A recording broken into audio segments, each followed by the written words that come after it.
تفسیر القرآن آج کا سبق سورۃ الشعراء آیت نمبر 214 سے 220 تک۔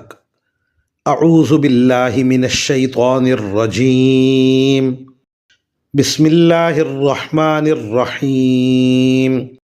وَأَنذِرْ عَشِيرَتَكَ الْأَقْرَبِينَ وَاخْفِضْ جَنَاحَكَ لِمَنِ اتَّبَعَكَ مِنَ الْمُؤْمِنِينَ فَإِنْ عَصَوْكَ فَقُلْ إِنِّي بَرِيءٌ مِّمَّا تَعْمَلُونَ وَتَوَكَّلْ عَلَى الْعَزِيزِ الرَّحِيمِ الَّذِي يَرَاكَ حِينَ تَقُومُ وَتَقَلُّبَكَ فِي السَّاجِدِينَ إِنَّهُ هُوَ السَّمِيعُ الْعَلِيمُ۔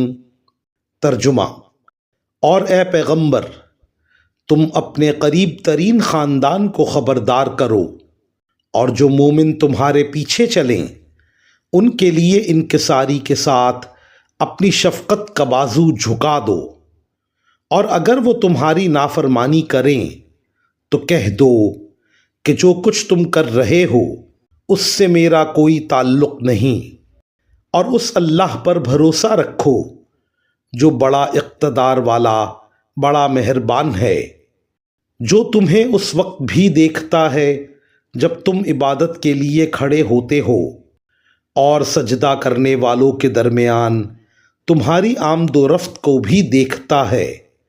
یقین رکھو کہ وہی ہے جو ہر بات سنتا، ہر چیز جانتا ہے۔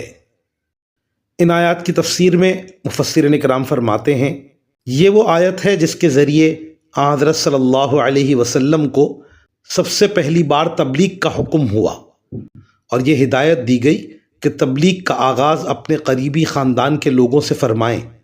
چنانچہ اسی آیت کے نازل ہونے کے بعد آپ صلی اللہ علیہ وسلم نے اپنے خاندان کے قریبی لوگوں کو جمع کر کے ان کو دین حق کی دعوت دی۔